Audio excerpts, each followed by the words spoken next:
and this is The Average.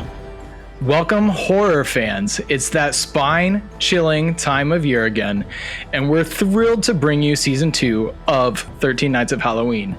Get ready for 13 nights packed with frights, featuring a showdown between remakes and the originals. From the eerie classics to the modern reimaginings, we're diving into the depths of horror cinema. Join us as we journey through iconic titles like Black Christmas, The Thing, Suspiria, House of Wax, Invasion of the Body Snatchers, and The Fly. Each night leading up to Halloween, we'll be screening a different film, culminating in a spooktacular finale on the night of Halloween itself. But remember, we want you to be part of the Fright Fest, watching along with us and share your thoughts and reviews. We have a handy little link in our Instagram bio where you can submit your scores the exact same way we do it. Whether you're a fan of the originals or prefer the remakes, your opinion matters through the whole process.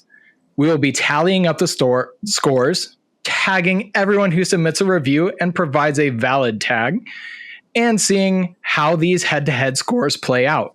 When Halloween rolls past and we are stuck in the gray despair of days until next Halloween, we will post the winners, original or remake. To kick this whole event off and conclude it, we have two guests I am thrilled to be joining us for not one, not two, but 3 episodes this Halloween. We have Ivy Tholen, who recently released her thrilling sequel to Taste Like Candy 2, Sugarless. Is this where I talk? This is where you talk. Okay. Like you said, I'm Ivy Tholen, and I have released 3 slashers, so they are kind of near and dear to my heart. So whenever you said you were doing slashers, specifically Black Christmas, I was in immediately, and I'm really glad to be back. We're glad to have you. And then we have Chris, who you may remember from his excellent guest appearance on last year's 13 Nights of Halloween season premiere, where we discussed Ring.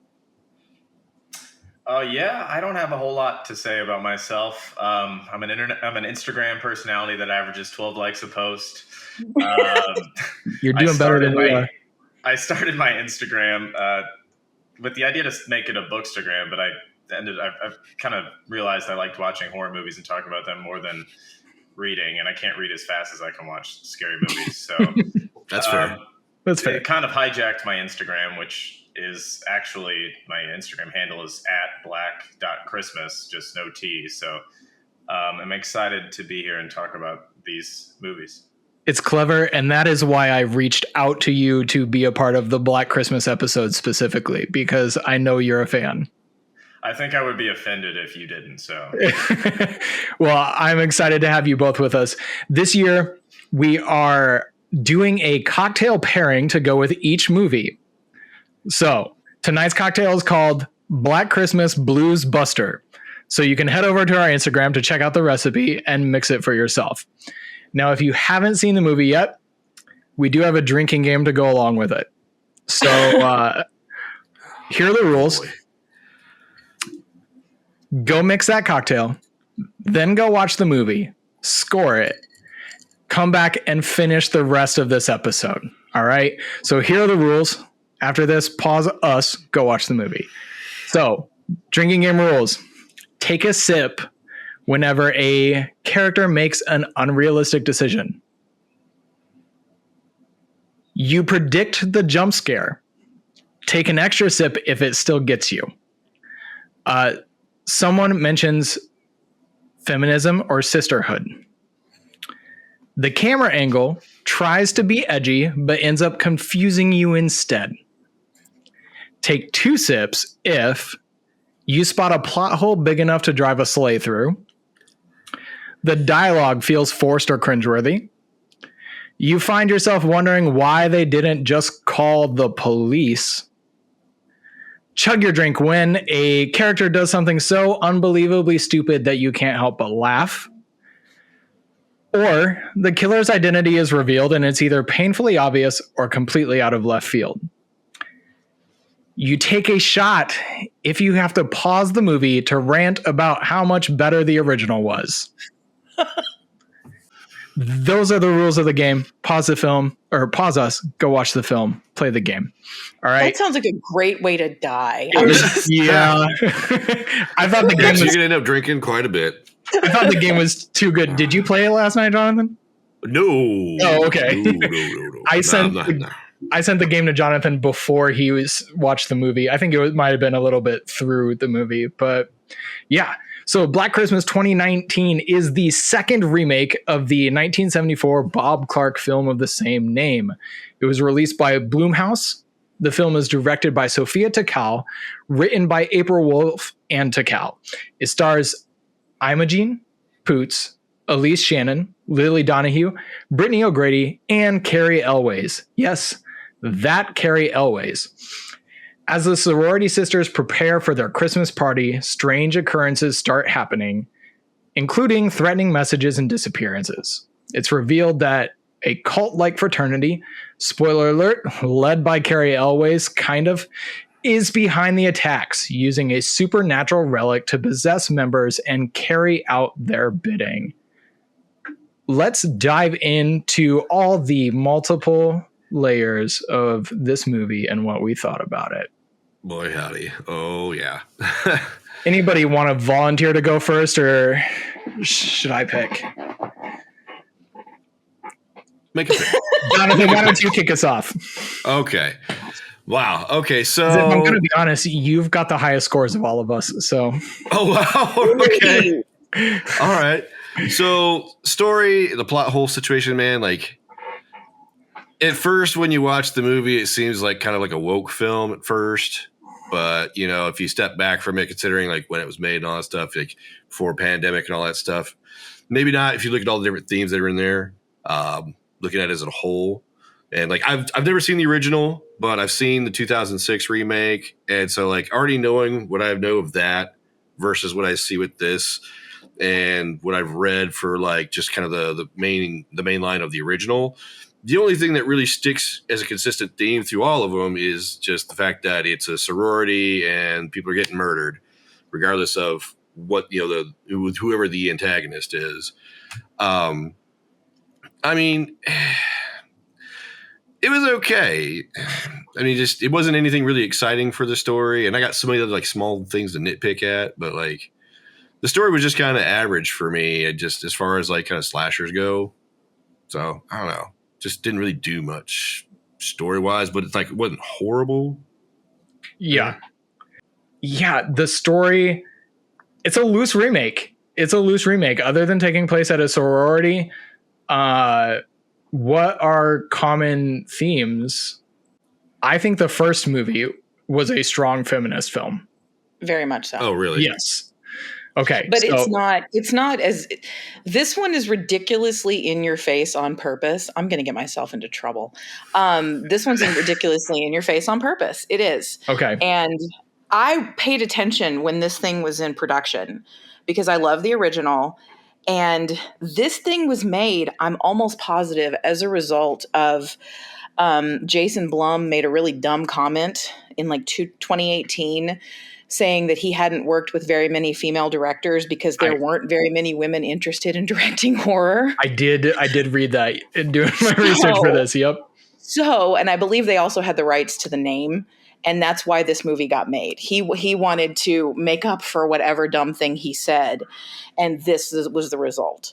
And oh no. Yeah, I don't want to, like, it's hard to not, I don't want to bash. I don't want to be that podcast. I don't want to be that guy. Yeah. But it is hard. I think this movie, so in assessing my story and how I scored it, I think it played with some good ideas that were different from the original, that would separate it. It had some unique ideas bringing in some similar themes. I can't say that it stuck the landing on any of those for me. It tried to introduce some new things into the story, took a different direction entirely with the antagonist, but I'm not sure it worked. Chris? Yeah, I don't want to get myself in trouble either. We're going to be Just go for it. I shouldn't have turned the video camera on. It's okay. I can turn it off in editing. No, it's okay.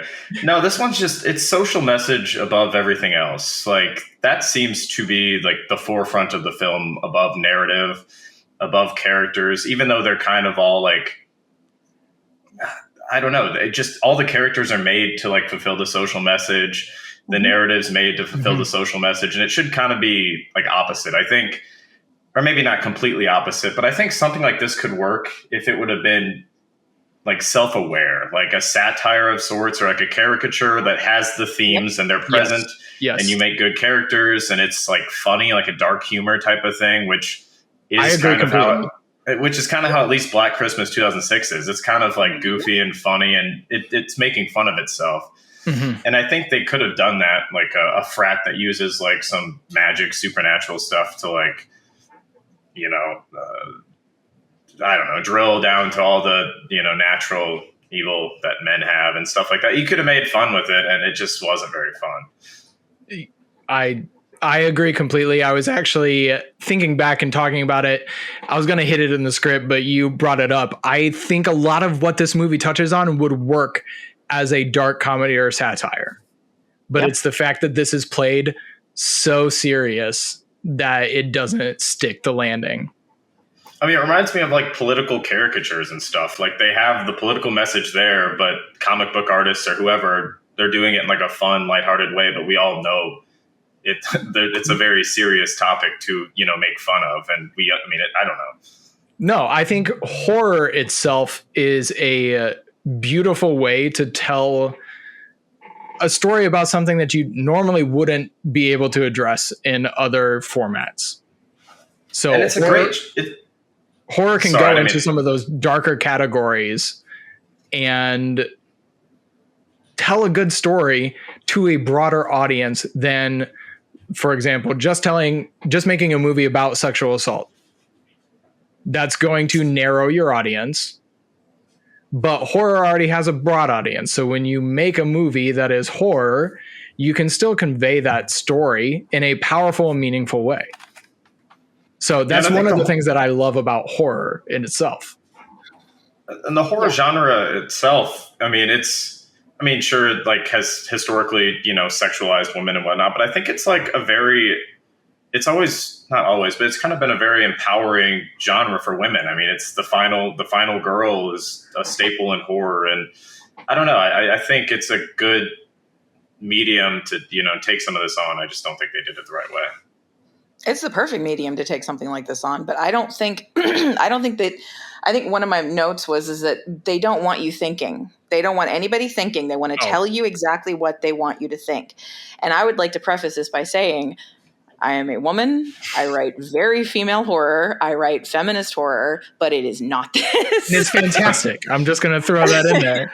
Because whenever you want to cover these kind of themes, you don't need a character sitting there spouting stuff at you, telling you what you need to be thinking, what you need to be feeling. You need to show people. And this is very, very much tell, not show the movie. Like the stuff that's coming out of these girls' mouths is absolutely ridiculous at some points, because it's not how people talk. Yeah. I have never, there's a scene where, there's my least favorite character in the movie, whose name I cannot remember, is That's like one of the problems of this movie. Yeah. Forgettable people. She asked one of the characters, do women say the word dump? Couple things. First of all, you're in a sorority, so you're around girls all the time, so you know what girls talk like. So you know that's not how women talk. And women don't sit around going, do women do XYZ? Because we know how we talk, so you don't have to do that. And then after the other girl's like, I guess, she goes on a tirade about why people need to be using more vulgar words because it's too cutesy. Like, I don't want to be told that. I don't want to hear anybody use gross talk. Like, I don't want it. Like, it's not, don't tell me that using euphemisms is the wrong way to go because it's anti-feminist. Like, I don't care for that at all.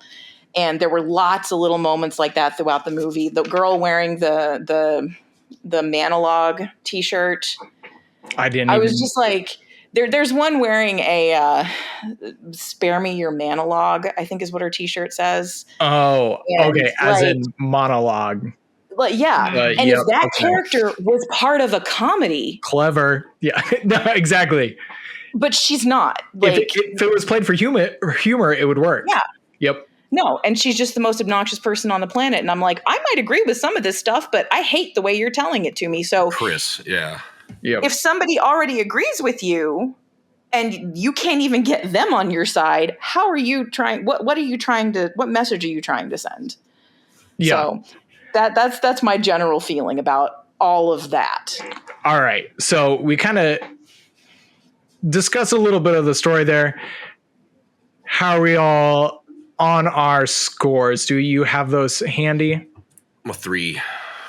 Jonathan, you're a 3.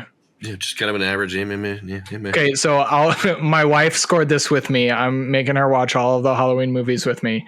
She typically hates slashers, so she scored this a 0 on story. I scored it a 1. Yeah, I did a 1 as well. I was trying to be generous too, than just like I don't know. I could have probably done zeros along the board, but I did a 1.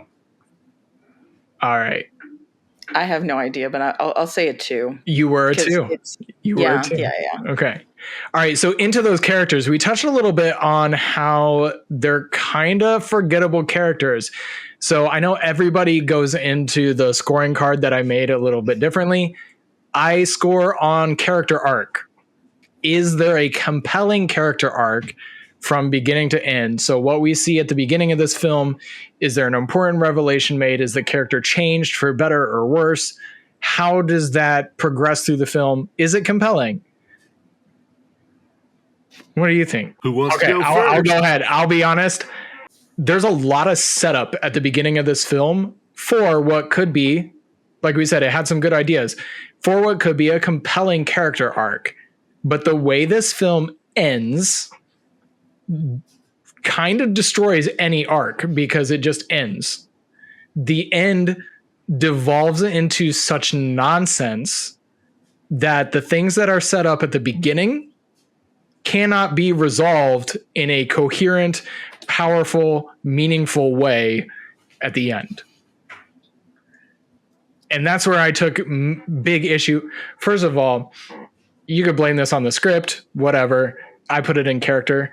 It's brought up that she is an orphan and then never touched on again. Like, it's made a big deal of at the beginning of the film that she's an orphan. Go to the orphan dinner? Yeah. And then that's never mentioned whatsoever again. And so the other part that I do think, like, this is where I think they had potential and it just kind of fell apart, is I mentioned you can make a movie about sexual assault and make it powerful and compelling. But this film, the way it ends, doesn't provide any resolution to what happened to this character. So the character of Riley, played by Imogene Poots, she suffered sexual assault in her past. It's kind of an underlying, well, not even underlying theme throughout the film. But by the time we get to the third act, it is forgotten about in Act 3. It is a reason, I guess, like an underwhelming terror for her to be in this guy's presence. But I'm looking for that resolution for her. And I don't see it in this film. So, and if I missed it, please correct me. Please let me know. Fill me in. So, I mean, she kind of does a little bit there. Like, at the beginning, there's still like all her sorority sisters are kind of like, you okay? You doing all right? La, la, la. Kind of being still tiptoey with her a little bit about it still, even though it's been like 3 years, and, even though later on in the film, she has the one friend who's like, just get over it, shit already kind of thing. But like, when she has to replace the one sister who was almost like sexually assaulted from what she saw, it takes place, gets up on stage, and that dude shows up from the frat president guy. Like, he shows up, she starts to freeze. Her sorority sisters kind of like got her back, try to cover up while she like finally gets through her shit. And then finally, has her snapback moment there where, she starts singing and calls him out on stage in front of everybody for the sexual assault, since, so many people didn't believe her before and tried to sweep it under the rug. Now she kind of brings out her fire in herself and starts to fight back, but then she kind of loses that once shit goes apart and, they start getting murdered and everything. And then there's her second win comeback at the end where she's like, oh, we will never be broken. And, battle ensues and shit. And they get all Amazonian. But it gets a little wild and crazy. It's a little ridiculous, when you get to that point of it, and God, it's kind of ridiculous. But I mean, there's some growth, step back and then growth again, but nothing that really lends to any real, like you were saying, like any kind of closure to anything, which kind of made that disappointing. Well, I think we kind of have to talk about that ending sequence a little bit. I think it fits in well with the characters too, or at least takes away from a lot of the foundation, like you were saying, Tim. I mean, so you find out that it's like a supernatural thing, like this liquid coming out of the bust of the fake dean. Or he's not real. College founder, yeah. And so you find out that these boys, I mean, they may not be good people, which is one thing, but you find out they're like kind of possessed. And then all of the girls, like I watched them like lock the door and still burn alive all these frat guys that I assumed maybe like the curse had been lifted or something. Mm-hmm. And not saying like some of them didn't deserve to, like, I don't know, go to jail or something, but letting them all just burn. I don't really think that did anything for the female characters. I don't know. No, it didn't. It didn't, or it did? It didn't. It didn't. It didn't. Okay. It ends with that shot of her staring at the fire like it's meant to be like a personal thing of sorts. Or yes. It's some sort of resolution. But yeah, I don't know. It was just, it is what it is. You mentioned the whole being possessed by black goo, which kind of goes, it feels like it goes against one of the points of the film, in that the whole patriarchy storyline of the film. But if the men doing the killing are actually just possessed, are they bad? Like you mentioned. So yeah, it's one of those initiates. They're frat initiates who are thinking it's part of a hazing ritual, unknowing that they're going to get possessed by some shit. Yeah, it's a questionable decision for sure. I don't know that the insertion of paranormal goo into Black Christmas was something that I ever really needed. So you don't like your Christmas goo, Tim? I thought the 2006 film added a bunch of stuff I never thought I needed. This one took it a whole different direction. It's not doing anything that it's trying to do. And I actually don't think it's a character issue. Okay. Characters aren't great, but I think it's a structure issue. And I think it reminded me kind of a Marvel movie where they have to have them saving the universe at the end of every single movie. Yeah. There is no reason they went too big towards the end. To me, that's what I thought. Having it be a whole huge, like, men want to enslave women and blah, blah, blah. When this whole time it's been about this one girl and this one thing that happened to her. Like, that wasn't enough. They just wanted to just throw everything at the wall and make it really bad. You're not a fan of the final battle? I am not a fan of anything in the third act whatsoever. And I don't like the movie in general. Yeah. But I like to play, like, how could you fix this particular thing? Like, what are they trying to say? What are they trying to do here? And I think that there could be a story where there is some sort of, I mean, I don't think anybody's going to debate that we have rape issues on college campuses. Right. So I think everybody can kind of get behind that. But I don't think making every male character awful, whether he's part of the cult or not, I don't think that's the way we can discuss this. Okay. I'm glad you brought it up. Yeah. Because it is something that bothers me watching the film, is that outside of what is his name? His name's Landon in the film. Yeah. No, he's awful too. Okay. Well, yeah, that's You see what part where he's like he's trying to fight the possession there towards the end, like, oh, I'm not going to succumb to there, you know. But that is something that bothers me, is that there isn't a single good guy character in the film, and that just rubs me the wrong way. And it's I'm a guy watching the movie. I want at least one redeemable male character, and I even see Marty's boyfriend Gil, like they end up making him look like an ass bag, eventually near the end there. Yeah. So I see Is that his real name? I just have Smoosh down in my notes. Who? So his name is. She calls him Smoosh the whole movie. I didn't even know what his real name was. I do see how people can make the argument that Landon is okay. I don't really care for him as a character. He feels shoehorned in there to have a good male character. That's it. Yes. Yep. I think this. I agree with you 100%. And then just kind of going back to something that Ivy said about ways that you could maybe like make this better.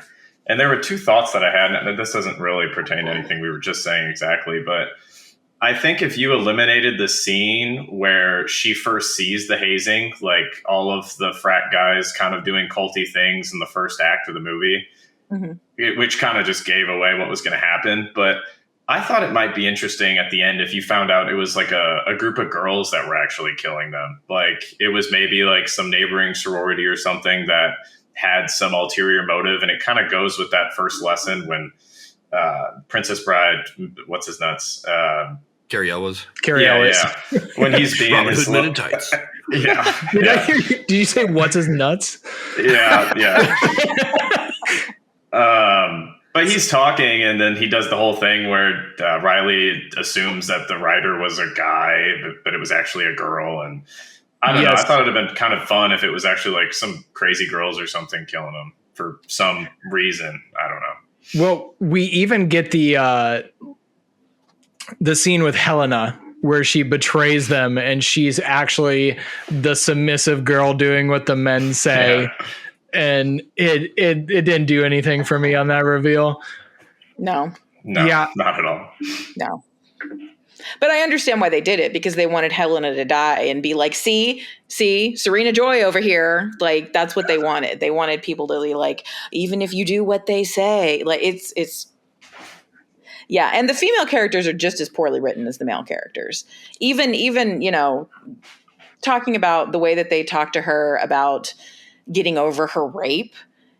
That is not how, if it was one of my friends, that's not how I would handle that situation. I wouldn't be like, you know what you need to do? Get up on a stage and sing about it. Yeah. I would be like, you need to go to therapy. You don't need to, but it felt like they pushed her into a lot of things that she wasn't interested in being pushed towards. She's also a very like bleh kind of character though. So well, I was going to mention, we brought up that song now twice. I was going to wait for script, but it's a song that's made up, at least Riley's lines are made up on the spot, yet somehow the other girls know them. I didn't get the impression they were made up on the spot. I got the impression that it was always meant to happen that way, and it just wasn't going to be her involved. Yeah. Comes next. You and I have SCX. I didn't know. Ho, ho, ho. I didn't know. Yes, up in the frat house, one true fact. And that is that I got attacked. Up in the frat house, shit went down. And I'm telling everyone in town, I didn't lead you on for goodness sake. I couldn't have 'cause I wasn't awake. Ho, ho, ho, I didn't know. Ho, ho, ho, I didn't know. Yes, up in the frat house, click, click, click. What you guys do in here is sick. Protecting you. No, he said, she said, what was true? Don't say that this was my fault, 'cause what you did is called assault. Yeah. Ho, ho, ho, I didn't know. Ho, ho, ho, I didn't know. Yes, up in the frat house, click, click, click. You slip me a roofie and then you're That's how I thought it too. Yeah, okay, I definitely thought she froze and then just started singing what she wanted to and kind of took the moment to have her. So just freestyling. Yes. Yeah, everyone was on the chorus together all the time and knew all the changes. Yeah. Well, because it wasn't originally supposed to be her. Right. She was a stand-in. The traitor sister. Yeah. Yeah, who backed out and then they pressured her into it. And I was like, okay, so she's just making this up right now because if it wasn't supposed to be her, and then that was one of those moments that I was like, what is happening here? But it's one of the actual better scenes in the entire film. So Did you see who wrote the song? No. One of the co-writers was Ricky Lindham from Garfunkel and Oates. Oh, okay. Work is work, right? When you hear it, it makes sense that you can hear kind of her in there. Yep. I thought. Now that you mention it, I do. And I wonder, did she sing the closing track? I don't know. Okay. That I did not see. So character scores. My wife was harsh. My wife gave the characters a 0. I gave, like I said, I'm looking for that arc, that redeeming arc. I want to know that Riley is in a better place because of what she went through in this film. I didn't do a good job of that. I gave it a 1. Oh, she's scarred as shit for life. That she's totally effed. Yeah. Because on top of the sexual assault, she now has multiple deaths on her hands. Mm-hmm. Yeah. And knowing that they were just possessed after the fact, being like, so there's going to be some impact there along the way. That's something that this totally glosses over, but yeah. I had a 3, but after hearing more from you guys, I'm taking it down to a 2. 2. Yeah. Yeah. Okay. Yeah, I did it 2 as well. I think just Riley's arc kind of kept it from being a 1 or a 0, but I mean, she was sort of the only meaningful character in the movie from what I remember. I couldn't remember a single one of their names, to be honest. I tried to write down stuff, but I ended up just doing like nicknames. Dread Pirate Roberts, man. Dread Pirate Roberts. Yeah. What's his nuts? We gotta bring some humor into this heavy-handed film. I mean, somebody's got. Wesley. I wrote Wesley in my notes. I couldn't remember his name. Yeah, I wrote Dread Pirate Roberts. Ivy, you had a 3. Does that sound right? I felt like I was being generous, but yes, it's okay to be generous. It could have been worse. True. Okay. But no. Yeah. All right. So the music and sound design, I was generous, but music and sound design, typically, if the music does not take me out of the scene, it can't do worse than a 3. So I wanted to be harsher with this film for not really including any great Christmas music. Sorry. I do have, you are making a Christmas film. It is golden opportunity to have some kind of murder take place to like Jingle Bells or something. Frosty the Snowman in that opening scene. Some opportunities.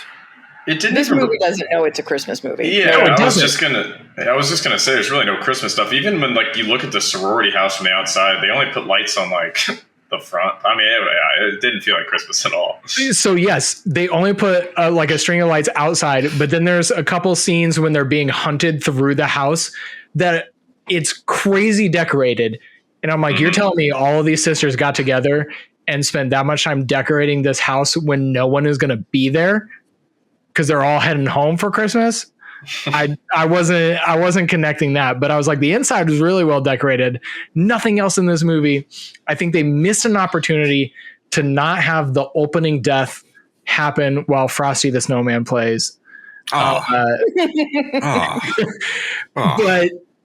the sound design, it was inoffensive to me. There wasn't anything where there were a couple times that I was like, this scene was dubbed later when they're like walking away and they're louder than other people. This goes into the direction more, could also go in the sound design. But I noticed when they're in the coffee shop, it drove me crazy. They were in the coffee shop and nobody was speaking unless they were on camera. Oh yeah, no background dialogue. There was just kind of chatter. Yes, there was no background dialogue. There's no clinking of plates. There's no like, you can see the people in the background, but I do not hear them conversing with each other. I do not hear anything. And that scene really stood out to me a little bit. But overall, I think they just missed some opportunity to inject some Christmas music and liven up what is an inoffensive score. Okay. All right. I hear you. Okay. All right. Man, you hear a couple of Christmas songs, but like just kind of at random through some bogus scenes, through like little cuts parts here and there. It's like, doesn't really do anything for you. And like just the rest of the music in it, I didn't really notice it. I was more focused on the action of what was going on. And I just kind of tuned out the rest of it. It just didn't have any real impact at all. And for just, oh my God, the annoying ass jingle for their alerts on their phones, that jingle drove me nuts, dude. I hated hearing that damn thing. They couldn't have found something better. I hated that for some reason. It just ate at me. The entire film, that jingle, every time just pull it. Did not like that part. Well, speaking of the phone too, I have this written down. Like, what the fuck is Yip Yap? That's the app that they are getting messages through the entire time. Campus direct message thing, I guess. I don't know, something through their college. Like nobody uses like regular mainstream shit at these colleges. What? I don't think they're gonna pay to use like the WhatsApp interface. Yeah, they don't have the rights for WhatsApp, so yippee up it is. Well, there was an app like Yik Yak because I was in college. So I graduated in 2019, so I was kind of in college during this movie, and there was like an app named Yik Yak, but that's not how it was used. So I thought someone just tried to be relatable, but did not really understand. Yeah, it didn't really explain what that was. Yeah. Plus, if you use something, I mean, tech goes so fast. So you never know, like if you're putting it on Facebook and then 5 years later, nobody's using Facebook in college. So I think just a weird name for it though. Yeah. All right. We don't have a whole lot to say about the music and sound design. Anything else to add? Not really. Nothing stood out to me. I thought the visuals were much better than the sound. I can't tell you anything about the sound. Yeah, at all. I can't either. So, which says something. If neither one of us can describe it, that says something. Yes. Well, and to me, it's the fact that I can't tell you how bad it was as well means that it was okay. It was serviceable. I gave it a 3 on sound design actually, because to me, a 3 is it's inoffensive. It wasn't bad. I could have used more, but it was there. Didn't take me out of the film at all. Other things took me out of the film, but not the music. Okay. I just went with a 2. It just me. Yeah, I did a 2 as well. And there was no memorable music, but I thought there was some like punch to some of the stabs and stuff. I couldn't tell you like what stabs or anything, but I remember at the time thinking like, it was kind of squishy or something. So I thought it sounded kind of cool. Squishy. But yeah, I don't remember it now. So that might say something about it. Ivy, you were also a 3. Yeah. My wife was a 1, so that was her first point on the board. First point on the board for her. All right, the editing and special effects. This is one that I want. There is apparently a 111-minute cut of this film. It was for what purpose? It was originally rated R. Oh yeah. And then she cut somewhere like between 20 to 30 minutes of the film to get it to PG-13 because she thought it had a message that she wanted to reach a broader audience. Yeah, you can totally tell. Yeah. Yes. And realizing that after, there's so much that I'm like, could this be one of those cases where it's a much better film if those 30 minutes are put back into it? These things that seem to just happen for no reason or are glossed over so quickly, are they explained a little bit better? Typically, I wouldn't think that if you're going from R to PG-13, you're cutting necessary story elements. But you can definitely tell when it comes to some of the kills in this film that some of them happen completely off camera. Nothing is seen. The violent stabbing of the snow angel with the icicle, the most lethal icicle I've ever seen, is completely bloodless. There's a whole lot of just completely bloodless stuff that is. I read it was actually removed with CGI after to get that PG-13 rating. What? Which makes me wonder what could have been a little bit with some of this. As is, I think it's pretty choppy, but there's a reason for it. It's because they're trying to cut around some of the meat of what makes a slasher movie. Yeah. Like I wouldn't even really call this movie a slasher. I don't think it has earned that by any means. No. It's emulating one, but it is not one. Yeah, it has the elements, but it's failing to actually live up to that genre. Yeah. Yeah. I don't have a problem with PG-13 horror at all, but slashers need to be rated R. Yes. That's the whole point. There are some great PG-13 horror films. Yes. Yeah. But they're not slashers. Exactly. Special effects, man. Like there's a lot of practical stuff. Nothing really any kind of special effects. Just you had some stuff dripping from a bust, generic wounds. Although with that snow angel scene, though, I actually liked that part. But I thought it looked like there was some red streaking in the snow as he was dragging her away. Though maybe I was seeing that wrong, but it looked like there was some color of blood in there, a little bit at least. Might have been a little bit. I think your brain was just filling that in because I was kind of wanted to see it. Yeah, that would have been logical. So that was my favorite kill in the movie, though. Yep, mine too. That was cool. It's the most memorable for one. the beginning, for the opening scene. Mm-hmm. I don't think that I could tell you another kill in the movie. I know some people get shot with bow and arrow. Gil, the boyfriend, in the face. Yeah. And he goes down. Yeah. Bloodless doesn't. Somebody gets strangled with Christmas lights. I liked that one. I liked That's that one. That was one. a cool shot that was just kind of standing there, and then she was looking for the cat and kind of going to different rooms. Yes. She didn't really know what was going to happen, and then one of the killers just kind of walks menacingly behind her. I was gonna bring it up. Like he comes out of the attic stairs where she just was or something. Yeah, that was my favorite shot in the entire film. Was that one? But other than that, the body count so quickly once they actually get to her. Huh? It does cut very quickly once he actually gets the lights around her neck. Just and then done. You can see anything else. But then there was the one sorority sister that they found, the girl found in the attic. Yep. That Chris found that had the glass shard sticking out of the face. Mm-hmm. That was kind of cool. Although I would have liked to have seen that in action, kind of. I must have looked away for that. More action to these murders. They cut it. You probably did look away because it takes just a second. Yeah, you see that she has something in her eye, and then the second you realize there's something there, before they reveal her face, it is gone. But the reveal of that killer in the attic is kind of cool. I mean, it's coming, but she's trying the Christmas lights, and she says, this is probably for script, but one of my favorite lines, she says, "Do Christmas lights expire?" and I laughed. I was like, you know what? I'm writing that down. That's good. I'll give a point for that. And then he kind of pops up when they come on. That was cool, but I would have liked to see her get killed. Yeah. Yeah. I think there's a lot. I would have liked to see more. And I think the editing ultimately feels choppy because of how much it was cut.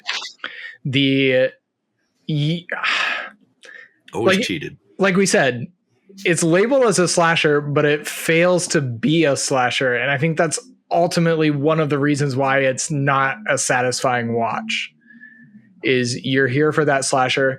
I read that the director didn't want...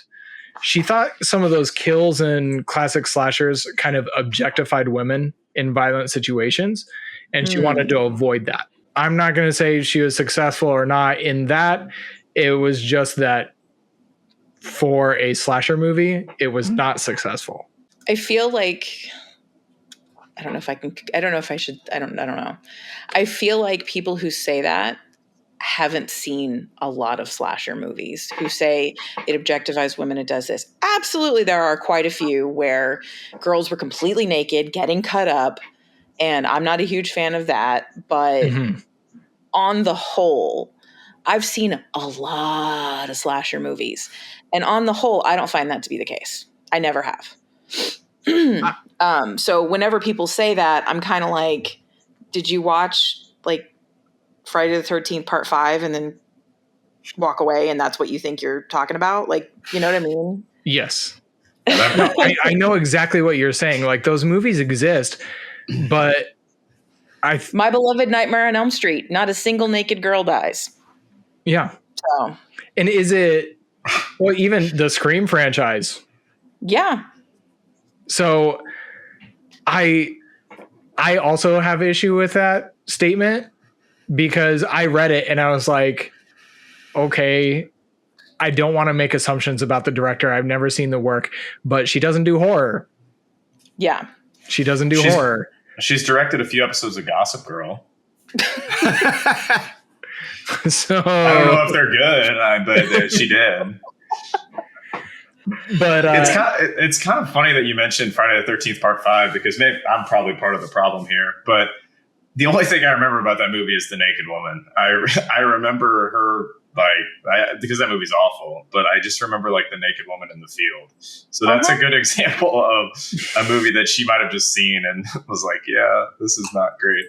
Well, or more likely she was told that and she decided that was the case a long time ago. There are entire textbooks written about this exact topic that completely debunk all of that. Men, Women, and Chainsaws, excellent book. It talks about how, like, I don't know. This is what I know. I know that I grew up watching these movies and I wasn't seeing girls looking like me as the hero in anything else. Mm-hmm. Like, the final girl trope spoke to me because there were no other girls like kicking ass anywhere else. So there were some boobs in the 80s. We don't really do that so much anymore nowadays. No. So it kind of lost its appeal after a while, especially like the 80s, predominantly like part of the 90s. It's kind of faded out. It was one of the things that was necessary. With that. If we need it, put it in. So I agree. I kind of always watch these movies and I thought the final girl thing was kind of a feminist message. And I'm not a girl, obviously, so I can't really speak to how much I know about that. But I watched it and I'm like, the girls are the heroes of this film, of most of these films. The men are often portrayed as bumbling idiots who are taken out very early, or maybe one guy or two guys towards the end are remaining.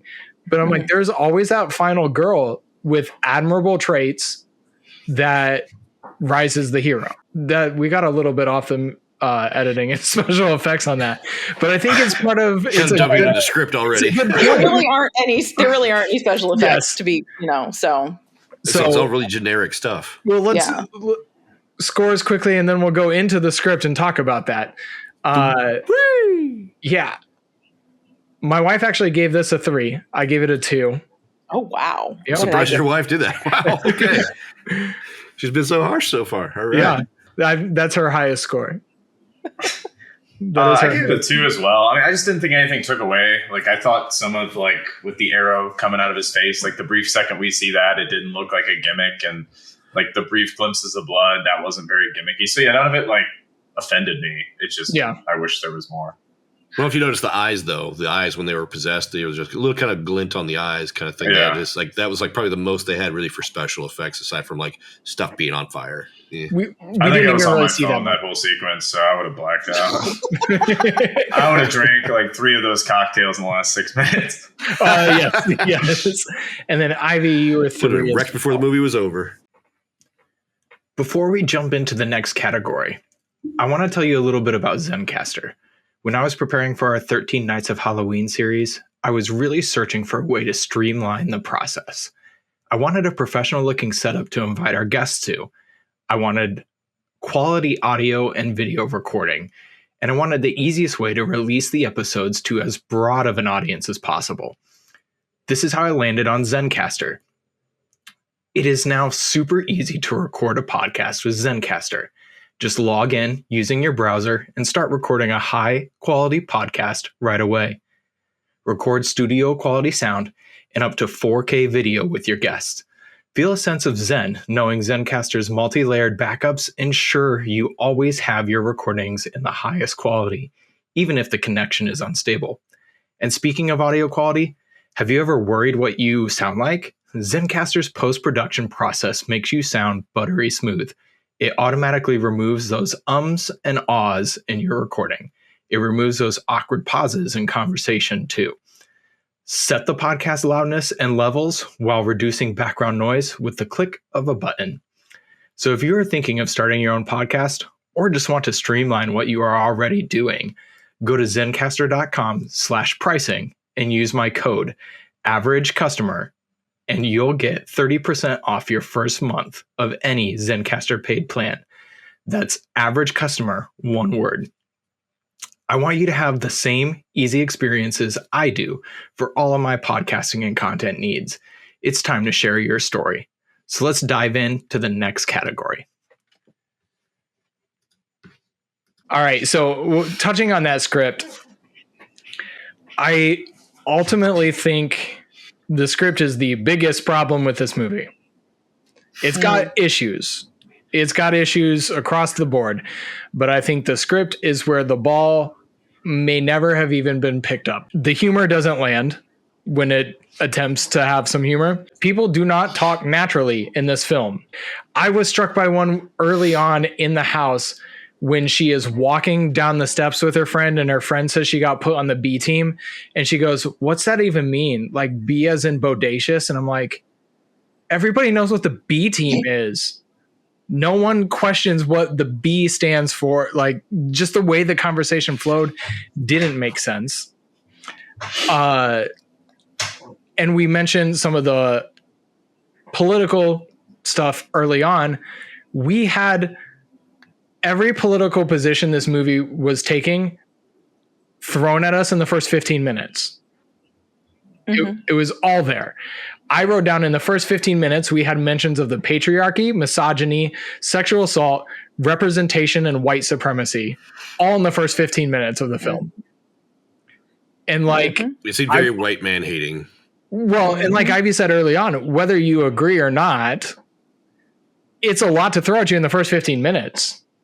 You can have some of these topics and let it slowly bubble up, and it's not going to be like beating me over the head with a baseball bat that, hey, this is what the movie's about. Like, let me figure that out.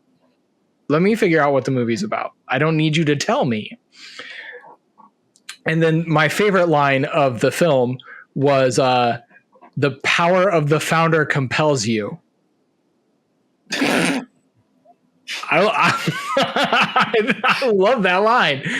I think it's during when he's putting that bubbly goo on the guy's forehead, and it's the power of the founder compels you. And I'm like, is this an exorcism? Like a reverse exorcism? This is the insurcism? Never mind. And the founder was a Catholic cultist.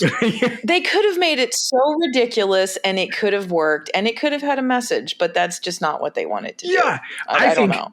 The power of the founder compels you is that hilarious. Line fits into a comedy. Yes, and if they had just gone with it, it would have worked.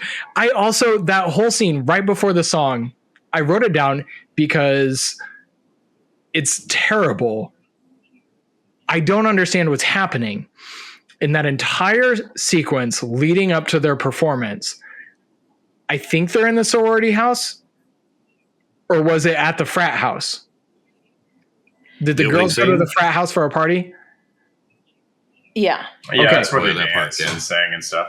So Riley just wanders off, and then in this short sequence, behind door number 1 of what she peeks into, she witnesses the frat ritual of the founder compelling them and possessing them. So then she goes and opens door number 2, literally the next door she opens, and there's sexual assault happening with a guy who has a jar of condoms next to his bed like a candy dish. And then behind door number 3 is the musical rehearsal. And that's just how it plays out. It's door 1, ritual, door 2, assault, door 3. Oh, we're here rehearsing now. It was just really, I feel like the third room where they were, I think they were maybe like in a lower part of the house or something, since it was a big frat house.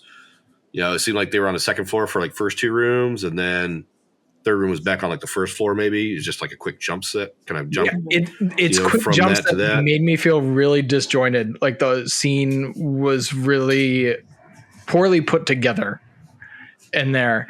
And maybe it was And poorly written. the scene behind door number 2 makes no sense because I paused it and made a whole lot of notes and had a whole big discussion Okay, go about ahead. what was actually going on there. Because the girl that's being assaulted is the girl that is working with the guys. The traitor sister. So the question is, Mhm. was this set up for Riley to see? Was this an actual sexual assault? Or were those two hooking up and that's part of their thing and she walked in on it? The movie could have used that and then never did. Yeah. Nothing. Yeah, it could be part of the manipulation in the setup because, I mean, then once you get later on where she comes back to investigate the house after trying to look for her friend, for Helena, Carrie Ellis, the professor's there, drops his stuff and like clearly lets her be the one to pick up and see what's on his papers as she picks it up. And then like obviously shows her where the secret key is so she knows how to get into the house and everything. It's like such a blatant lead in to like what's going to go on later on. It's kind of what the hell, man. I think It's extremely heavy-handed at all times. yes, it's heavy-handed, and like you said, I think they could have played into that more. As is, it made no sense to me. Like, was it on purpose? Now I'm curious because I didn't care to put together that it was Helena from the end. So was it something meant to kind of trigger Riley and spiral the whole situation? It wasn't well handled. It's a better movie yet. Yeah, it wasn't well handled to do that. It's maybe supported by you see her kind of like trapped later, but she's like faking it the whole time and it's like used to deceive her. Like, at the end when Riley's back in the house and she hears Helena, I think her name is, screaming. It was Maybe like kind of a setup. That sequence was a setup, so maybe that was meant to nod back that she was deceiving her the whole time. Maybe this movie was secretly brilliant and we just didn't notice. We're probably no. This is probably the most anyone's ever talked about this movie. So like ever. We might be the first podcast episode ever to discuss the film. These are my notes for when Riley goes to the security guard, not the police, who we had great police officers in the original film. I'm not comparing it to the original film. Sorry. That's my own rule. She goes to the security guard and the security guard doesn't know what DMs are. I'll forgive him. But then he immediately goes to gaslighting her.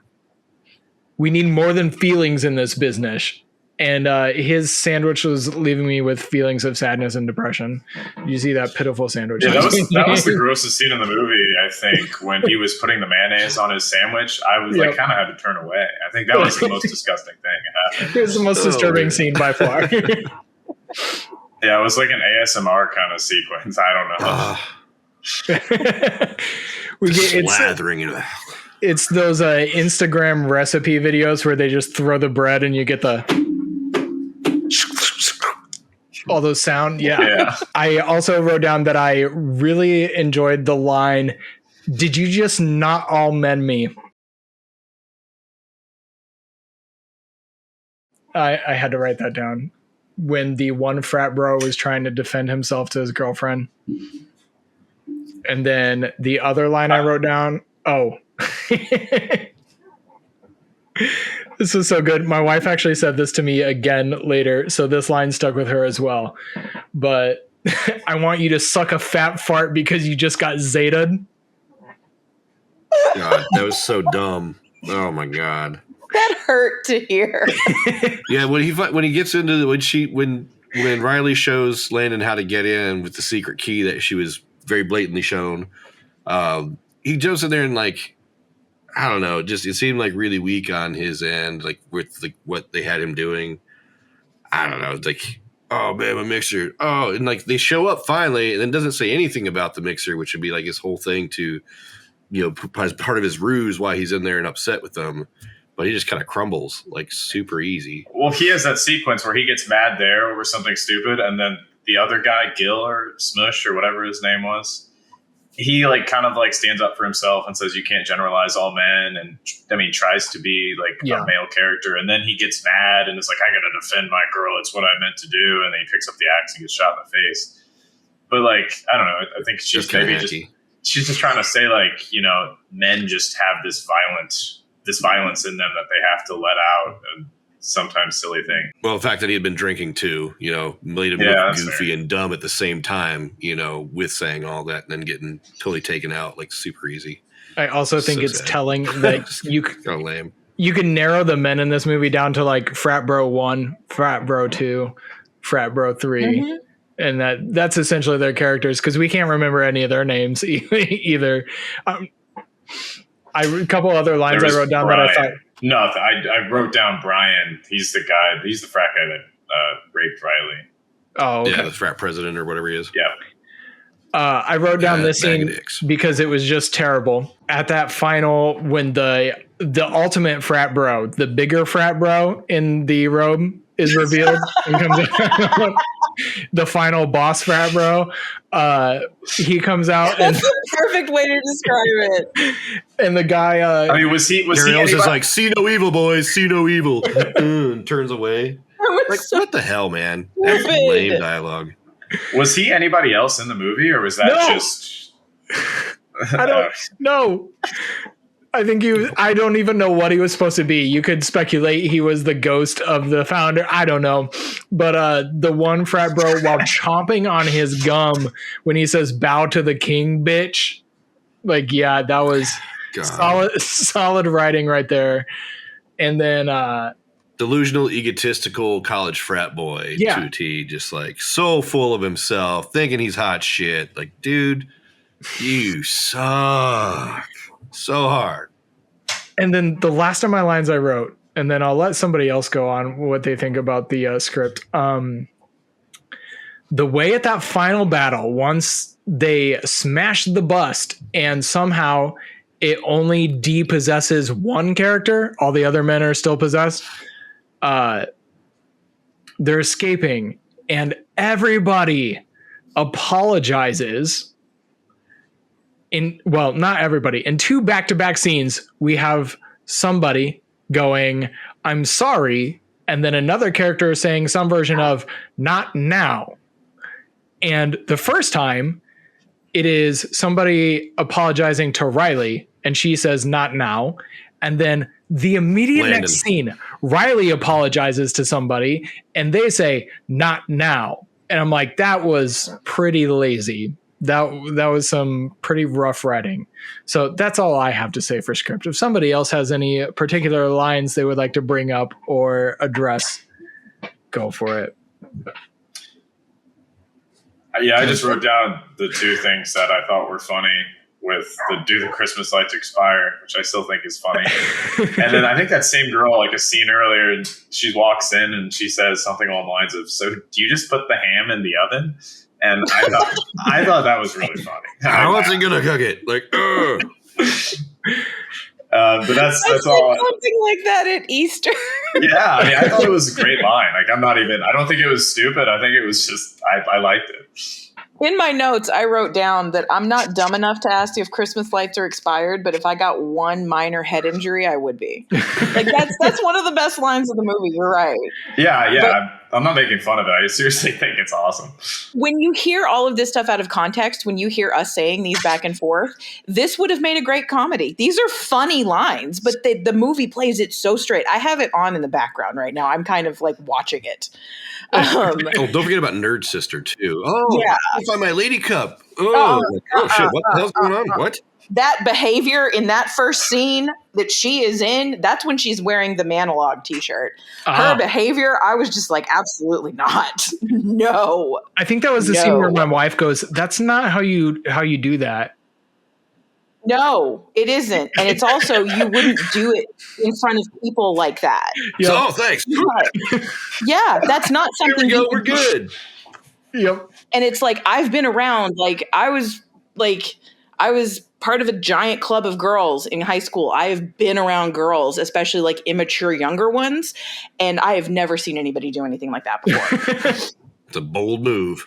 All right. So the script, My wife gave it a 0. I gave it a 0. I gave the script a 0. I have a 3, but I feel like changing it to a 2. Okay. Yeah. I'm going to change it to a 2. I mean, I gave it a 1. I didn't give any 0s because I don't know. I feel like I'm either like going to give all like 5s or 4s to movies I really like and then would give 0s to movies I don't like. So I tried to be a little more dynamic. But I gave it a 1. And then What did I give it? I don't remember. You gave it a 1 as well. Yeah. That sounds about right for me. Yeah. So the acting in this film, this is a rough one. I think this is a rough category, especially when we are addressing a script the way we have and then assessing what the actors did with that script. Well, it was kind of average for a B wannabe horror film kind of slasher flick thing. Like there wasn't really anything that was, well, not. I won't say there wasn't anything that wasn't super awful because there were some shitty parts, but on the whole, I mean, it just seemed like generic performances with Riley being more of the outstanding character. Her sorority sister, Chris, kind of had some spunk there a little bit. There's a little bit of fire going on, even though some of the dialogue was kind of meh. And with like the other stories of Marty, between the three of them, there was some good interaction going on, I think, as far as the acting goes. But I don't know. The boyfriend was kind of meh. It's kind of like a half dumbass, but like half kind of like okay guy, seemingly. And then Landon he felt kind of flat for me a little bit with like, oh, I'm not a shy kind of introvert guy, but I still like this chick and want to talk to her, but I don't know how. Take a chance kind of thing. It just, I don't know, seemed like kind of overplayed character for a lot of horror films.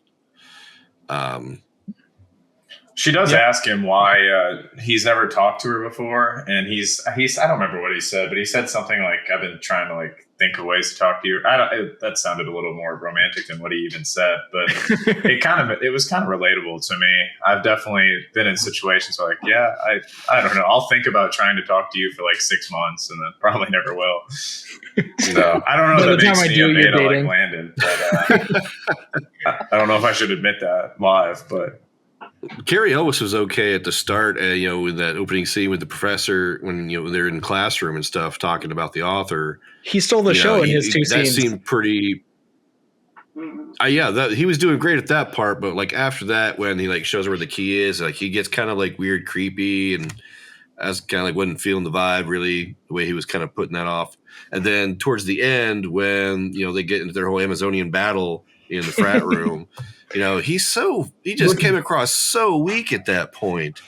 Amazonian battle with actual bows and arrows. Mm-hmm. Yeah, like what the hell, man? And just Carrie Elwes just kind of fell apart at that point. I'm like, dude, you're a better actor than that. You could have had some more oomph in what's going on, especially if you're like this secret cult leader. What the hell, man? Like I just think they lost the opportunity for him to be more evil-ish. I guess kind of. With it. Does that make sense? No, that makes sense. That makes sense. There's nobody, I don't think there's anybody offensively bad in this film. There's no terrible acting. So there's no scenes where I'm cringing at the way things are delivered or just who a person is. It's normally like, I think they do all right with what they've been given. That's how I'll put it. I don't know. I have not seen Imogen Poots in much. So I know she was in There's some I've seen that I've like been curious about. Yeah. I know she was in 28 Weeks Later. She would have been younger in that one. Green Room. Oh, yeah. Looks like she's done a lot of TV shows or not much since Black Christmas. I guess probably 2 years. She was in Pop Star. I don't even know what Pop Star is. Was that the Andy Samberg movie? Yeah. She was his girlfriend. Never Stop Poppin'? Yeah. What? It's a great movie. The Justin Bieber. Oh, yeah? I love Andy Samberg. Yeah. Brooklyn Nine-Nine's one of the greatest TV shows of all time. That was a pretty rad show. Absolutely. I love that show. But I saw there's a thing that Imogen Poots was in. It was called like I Kill Giants or something. That looked kind of interesting, but I never got around to watching it. No. Huh. I don't see that. It could be. Oh yeah, I Kill Giants. That was on Hulu. I remember that. Yeah, I honestly, if this is my first movie with her, and she's not somebody that I would go like, all right, what else is she in, and watch it immediately based on this film. But I'm going to blame that more on the film than necessarily on any of the particular actors in the film. It's fair. Yeah. That's where I land on that one. I think I think she's doing the best she can, and I don't have a problem with her, and I've liked her in other stuff. But something about something about her, the character and the things that she says and the way that she behaves just triggers my inner mean girl, and I want to shake her. Like, it just does. You have an inner mean girl? Have you read my book, sir? Yeah, I was gonna say, because you write mean girls real well. But it does. It triggers my inner mean girl, and I want to be just like, if you're going to have a problem, you need to go to therapy, and you need to stop listening to all these bitches around you that are just, whatever. Why is she even at the frat house? I don't know if anybody else picked up on this, but the red dress that her friend gives her in the beginning that's in the dry cleaning, that's the dress she was in. Oh, I totally missed that. Yes, I wasn't sure, but like I said, I have it going on. I have it going on in the background right now, and there is a brief scene where they do like a dreamy flashback and Her nightmare the scene. Oh yeah, and she's wearing the same dress. If that had happened to me, and my friend was like, "Dress sexy, here's your dress," I don't think I would be like, "You look so good in it." Exactly. I don't think I would be positive about that. Like these girls are not good friends to each other, and but she at least kills that guy. At least that guy gets killed and choked out to death with it later on. So I mean, there's redemption on the dress, right? Bad friends are better than no friends. I had to. No, I wrote that. That's my new book. It pops up multiple times in her new book. And I loved it because it's a very relatable line and it fits the situation. Yeah, I did not catch that. And that's another, like, man, the script gloss over a lot of things in this film. So yeah, when it comes down to the acting, I gave them a 2. Sorry. They were okay. And I do think that is mostly for the script's fault, not any particular fault of these actors. Jonathan was a 3. Yes. Ivy, you were a 3. Kicking it out of 3. It's just like kind of average for what you expect from a budget of this size. Yeah. I think it was probably maybe the best part about this movie was the acting, in my opinion. I don't know. I mean, not that it was great, but I think, like what you said, I mean, they did what they could with the script. And I liked Wesley. I mean, I didn't like his character, but I liked what he did with it until the last Wonder Woman scene. And then I just kind of wish Zoe Robbins was used more. I don't know if she was like, I thought she was pretty big at the time in 2019, but maybe not yet. But she's good. She didn't get much time. She was from the other sorority. Yeah, and you see like that quick jump of like her on top of the dude killing him when the cop comes in, he gets stabbed from behind. Yeah, totally spaced about her. And she's in the first scene. I think she's talking to Lindsay about how she bought her like a sex toy or whatever. Oh yeah.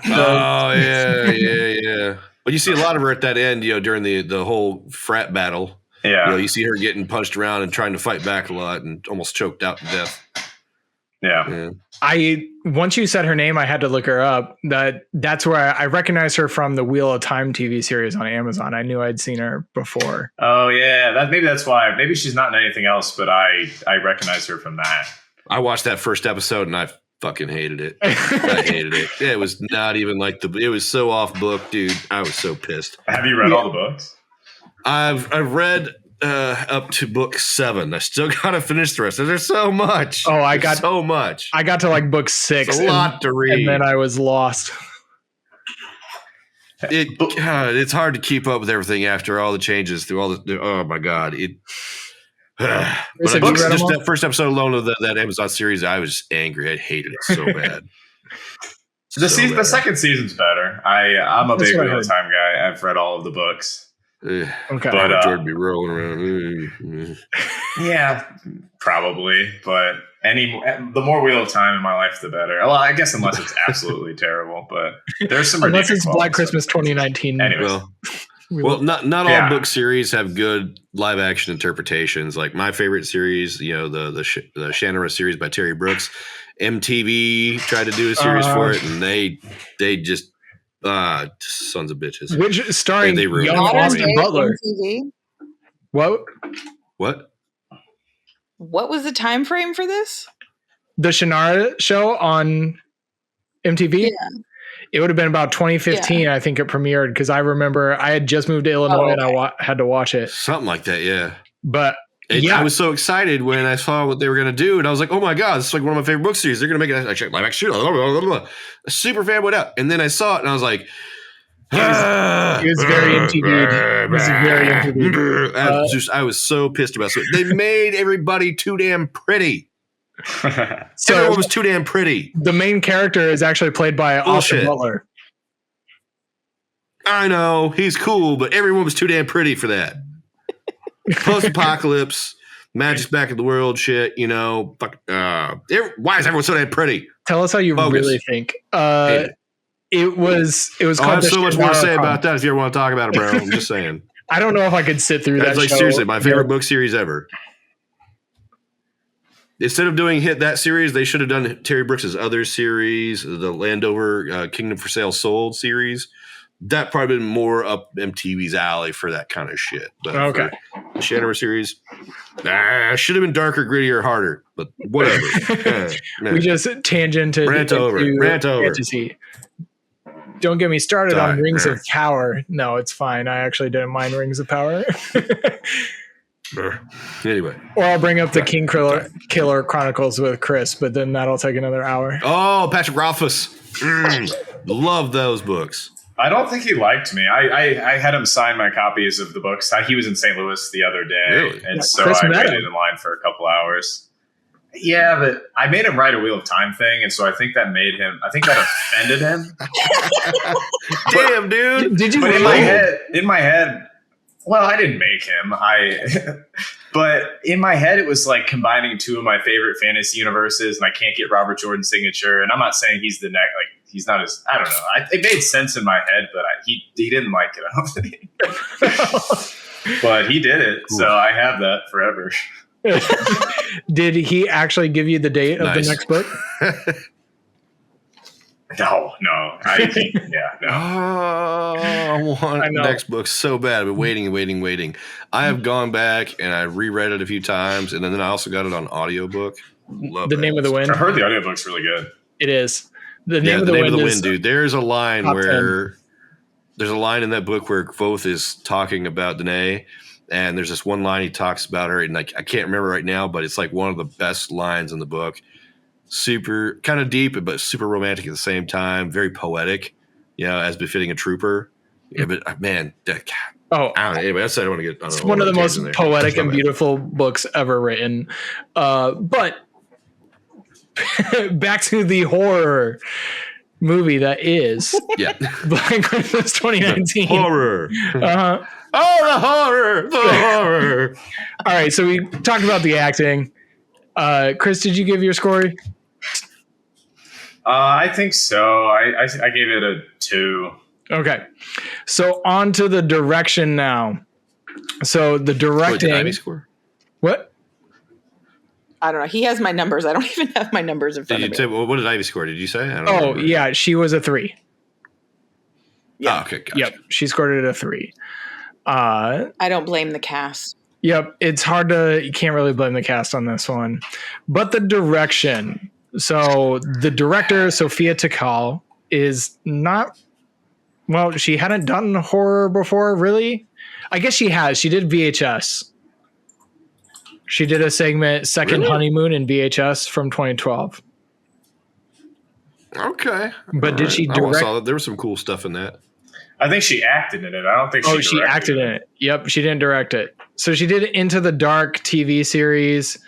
And then after that, she did one episode of that and then right into Black Christmas. and mostly a lot of TV series. And I get that feel from the movie, a lot of TV feel. Mm-hmm. I don't get, God, I want to talk about the original because the direction on that is a 5. Don't spoil it. But it feels like a TV movie. I actually watched it and put in my notes in 2024, like it'd be a straight to Netflix movie. But I think Blumhouse has a deal. I don't think it would get made in 2024. Blumhouse. I don't think it would get made in 2024. That's fair. Why do you say that just because? Just because this was right after Me Too was a thing. Yeah. And I think that has had time to breathe. And I think that I don't think anybody who cares about these kind of issues is interested in seeing it presented in this manner. Yes. Personally. Yep. At this point in time. I would agree. I don't think anybody was at the time in 2019 either, but I think that we've grown a little bit, and now I think people would be like just flat out like, "What? Why? Yeah. No." I was genuinely surprised that there was like a box office release after watching it again. I think I messaged Ivy. I might have messaged Chris too, that I watched this. I remember seeing the trailer for it in 2018 and I was kind of excited. Yeah, I do too. And I saw it before another movie and I was like, hey, I had actually never heard of Black Christmas at that point. My dive into horror movies from before my birth has been a recent thing. So I never heard of Black Christmas. And I vaguely remember 2006, but I was 16 and that definitely would not have been allowed in my house. And seeing this trailer, I was like, this movie looks intriguing. I'm interested. And then I remember watching it when it came out, and I remember not caring about how the movie ended then. And so I think I messaged both Chris and Ivy, and I was like, I thought giving myself some years away from it, might make me appreciate it more when I come back. Sometimes that happens. I'm just too young to appreciate the story of the movie. And that was not the case with this film. And some of the directing, I gotta go blame the director on this one. Every scare is telegraphed a mile away. There's no new tricks in this movie. And most of the tricks that are used are old, tired tricks that are not clever. It was almost painful to watch how some of those jump scares were broadcast. The opening scene, just for example, I think it's the director's fault in this scene. The idea of that man following her down the street is something that genuinely could be terrifying. You know, if I try to put myself in that girl's shoes, that's why, like, I personally, if I realize that I am alone walking behind somebody else who is alone in a store, or I live in a small town, if we're walking from the restaurant to my house, I will cross the street so it doesn't appear that I am following this person. You know, that is something that I think about, whether it's because I've seen a bunch of horror movies or I've seen people talk about it online. That's something I think about. And when I'm watching this guy just follow closely and look up and creep, but then he turns at a hard 90-degree angle, I'm like, it was just kind of cheap. It was lazy. But then we go into that. Yeah, but at the same time, she's getting those creepy texts too. She's getting the creepy texts at the same time, which kind of lends to the weight of the situation because he's just looking on his phone the whole time. So of course it's going to increase the paranoia that she's experiencing in that scene. Right. You know, then when she spins, it's like, because you got her keys, and then the guy doesn't even react. Doesn't even react to her spinning me like, and I'm not blaming. Keeps on walking, looking on his phone. I'm not saying the way she acted in this situation was off. I think the way he acted was directed poorly. I also, just that whole opening scene of she'll see that person in the robe and then cut and the person's missing. but we're shown so much of the area. I don't know where that robed person could have possibly gotten to in that half a second of time. How'd he get in the house? How'd he get inside of the house? I think that was a different following one. her outside. I assume that was a different one. Well, no, he's following her, and like she's like following. She says that she's knocking on the door, turns around, and then like, dude, like, there he is. Like, how did he get in that house? How did he get in that other house? I assumed it was one of the other frat guys wearing the same quick. costume in that opening scene. Okay, you know what? Not to say that, since we now know after the point that there were multiple people involved, then that could be the setup. Okay. So while that's my favorite kill of the movie, and the like another reading about it online, when they drag her body and she makes, what does she make in the snow? The snow angel. She does the snow angel and then drags her out of it. Apparently, that was like one of the best things of the whole movie. Yeah. And apparently multiple reviewers commented on the snow angel, and Sophia said in an interview that it was not supposed to be a snow angel. She wanted it to look like a dick and balls. What? That is That's awesome. I'll be honest. Intent versus reality. Oh man, that's what I saw. That's what I saw. I don't know if that says something about me, but you saw the dick and balls. That kind of looked. Yeah, you saw the snow junk. It looked phallic to me. Okay, I didn't even consider it because I just saw her trying to wave out, getting stabbed and drug out, and what I thought looked like red streaks in the snow as she's being drug out. Maybe I'm imagining it. I did not even think phallus at all. That was just the veins, man. It was the veins. Oh, that was a veiny sucker then. I'm watching it right now. This is ridiculous. The editing on this is ridiculous. He does just disappear.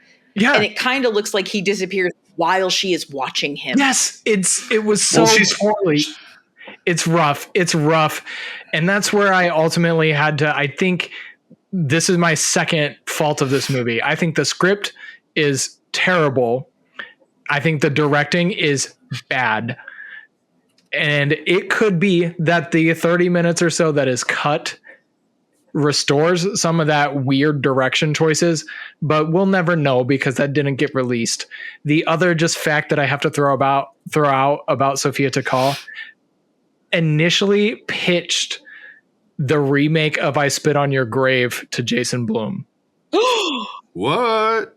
Oh no. She initially pitched that and he gave her this movie instead. That's a good choice to give her this. I saw I Spit on Your Grave and that shit was awesome. It was dark. It was hard. Oh. I do not trust. I don't think I trust the person who did this to do that. No, at all. And that explains why she's never been brought back to do it. Did you? I Spit on Your Grave. For anybody who does not know, I Spit on Your Grave is extremely graphic. It is.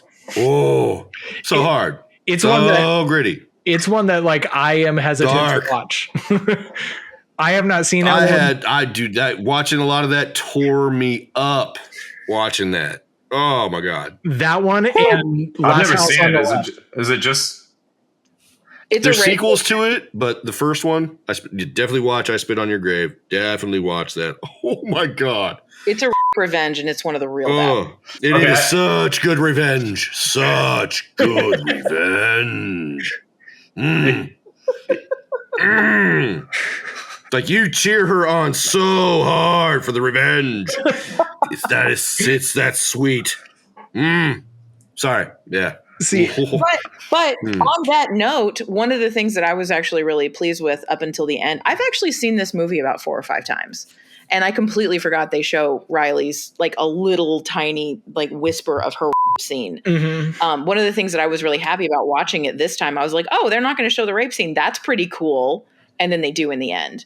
But if they had left that out, that would have been, I would have liked that a lot. Because movies always have they want to put that in there. They want to show that for some reason. And I don't think it had any place in this movie. And back to the whole, like, I don't have a lot of commentary on the snow angel scene, but the scene, there's no subtlety. It's literally just cutting away while she's fighting with a guy on top of her. And then it cuts away to her remembering her It's like they don't need to do that. Like we can infer that ourselves. Mm-hmm. If this is the guy that we know her and he's on top of her and they're fighting, there is a very, very similar scene in Scream. At the end, when Sydney comes out of the closet, she stabs Billy in the shoulder, and then he's on top of her after they've just had sex. Now he's on top of her and they're fighting, and she shoves her finger in the hole in his shoulder.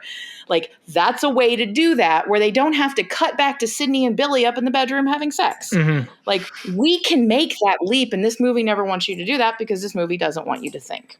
But that kind of leaps back to like that part we were talking about, the arc though, where, you know, she kind of lost her groove for a minute there after everyone started getting murdered and they were getting chased around.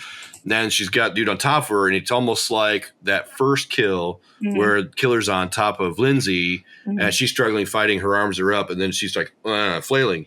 She's almost in that same position. Then she gets those flashbacks to her assault, and then somehow use that to empower herself to just like pull some judo shit, you know, boom, arms up, hips up, rolls over, and gets on top and just starts trying to wail on his ass, you know. And I think that kind of lends to that sense of that little bit of arc to her by having that flashback, even though it seems really shitty. Ugh. I don't know, the whole revenge genre. I know. It's still grody.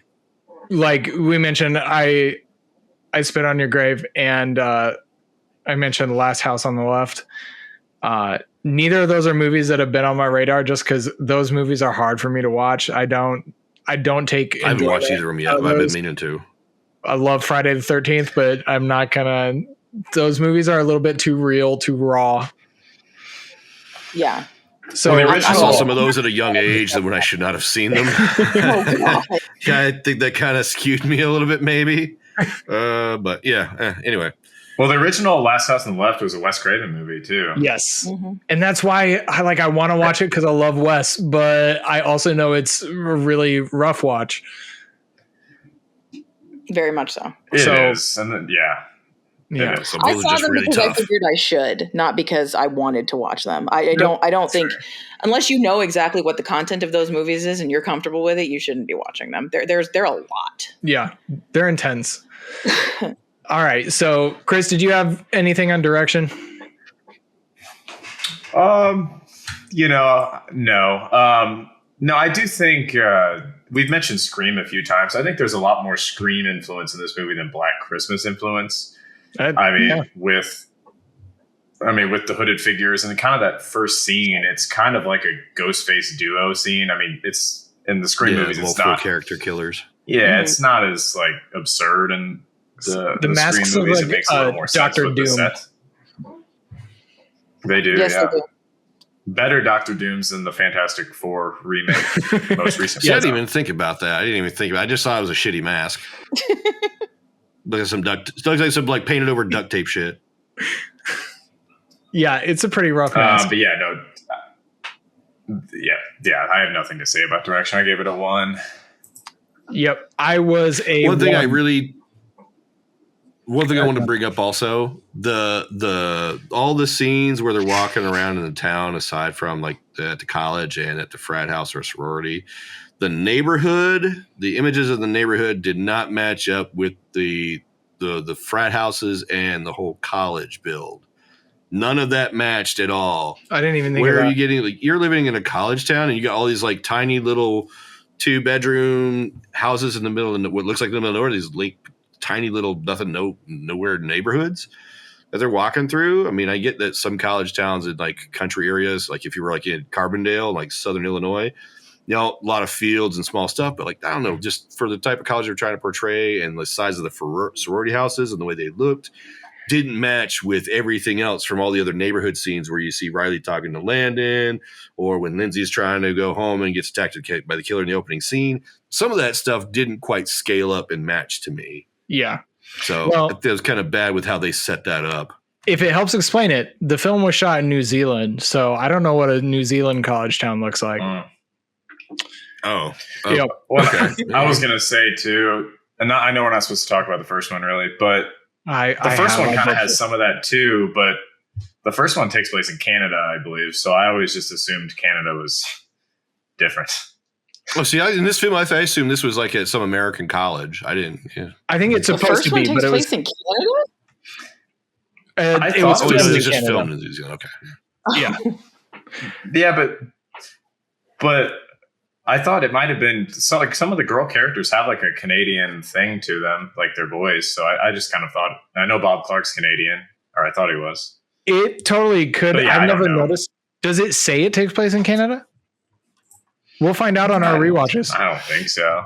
Yeah, that'll be something to know. I'll look for Canadian flags. Yes, it was one of those films that was filmed in Canada when Canada was basically like handing studios money to film there in the 70s and 80s. That was a big thing. There were quite a few slasher movies filmed in Canada, but I never. Strange Brew. Yeah, I never took that it was meant to take place there, but I could just be missing that.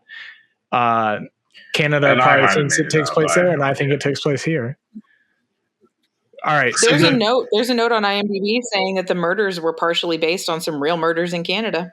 Oh, Interesting. Schnitzel. Oh, for the original or the new film? Yeah, for the original. For the original. Interesting. That's pretty cool. All right. So should we dive into It Factor on this one and wrap this up here? Oh, direction I gave 3. I don't know if I said. And Ivy was a 2. Just kind of average. So It Factor for this movie. That's generous, but sure. For this movie in particular. So here's my thing with. Yep. Go ahead. You explain it. With this one, as far as cultural significance, like what I said in the beginning, there's a lot of different themes. At the start, it seems like kind of a woke film, but then when you see all of it and you step back and look at everything, you see a lot of various themes in here that do seem important for the time when it was made. So even if it came out in 2019, you see, at the start, you've got, the so-called liberal students who are trying to remove statues and have them moved out, kicked out, booted, put whatever replaced. That was a big thing going on over like the past 10 years with a lot of different places as far as like special landmarks, universities, public parks, that kind of thing. So you had that in there, with all that. And then trying to get the professor removed because of all the stuff, they think they had the whole man-hating agenda in there kind of thing. And he's just like, well, I'm just a professor. Your parents pay a lot of money for you to go here. And I'm teaching you the classics. It's like, well, whose classics are they? That kind of thing. Mm-hmm. There's always the fight of the liberal student versus these educated professors and then trying to play down to the crowd, just to keep up the student enrollment, that kind of thing. And then you've got the themes of sexual assault that's going on, which, there's so many claims in so many places that are still coming out and that are still happening today. So that's an ongoing theme that's been an issue for a long time that they try to bring to light in that. And then let's see, after that, then you've got the whole idea of the frats, with this cultist crazy action, what they're getting these young guys to do. There's also that whole issue of frat hazing and how that gets out of control. And that lends this idea of all these young men just being just so gullible, wanting to fit in and getting suckered into this thing. And then next, like this sense of hazing, doing those cultist ritualist shit, that kind of brings a little bit of a light on that as well, even though it's much to a lesser degree. There's a lot of different themes that fit in here that are very significant for the time that it came out. And there's still something to be looked at even now and even years way before that. So that's my take on that. I'm impressed. You put way more thought into it than I did on that. Oh, I think you put more thought into it than some of the people making the movie. That's fair. When it comes to the It Factor, I tend to go about like, did what this movie say resonate with the audience? And you brought up it's got a lot of cultural significance within it, but did it provide a lot of cultural significance to the people watching it? So I ultimately was like, I heard nobody talk about this movie after it came out. Like I remember from the trailer I wanted to see it, but I didn't hear anything about it. I still don't hear people who are like, oh, it's a good movie, you should check it out. Well, I didn't know about it either until you told me. So you made some very strong points. I was tempted to up my score on it based on what you said, but I think ultimately I'm going to stick with what I said on the It Factor because this movie, I don't think it has an It Factor. I gave it a 0. I don't think it succeeded. Wow. Yeah. Ooh. I don't think it succeeded at just about anything it set out to do. And I don't think that it really resonated with a bunch of people. Now, in doing my research, I did find a bunch of people who say like it should be revisited and you should look at it again. And my question is, okay, I just did revisit it. And while you bring up some of these issues, I don't think you handle the resolution of the issues in a way that makes you a timeless classic. That's my ultimate perspective on that one. Okay, that's fair. So I went with a 4 just because there's so many different themes that are prevalent for the times and when it came out. Yep. Overall, the rest of it was kind of That's fair. So I'm just thinking about everything that Jonathan said. So I gave it a 1, and it might be the 1 is because of some of the things you said. But I don't even know. I was trying to look up if this Sophia Takal girl, if she even went to college. Because, like, I don't know. Like I said, I was in college. I was graduating in 2019. So I was in college from 2015 to 2019. And the Me Too movement, that's kind of like its sweet spot. That's when it was incepted and when, people were taking action and stuff. And I don't know. I mean, at least in my college, I went to school in Edwardsville. You had mentioned Carbondale. So I went to Southern Illinois University, Edwardsville.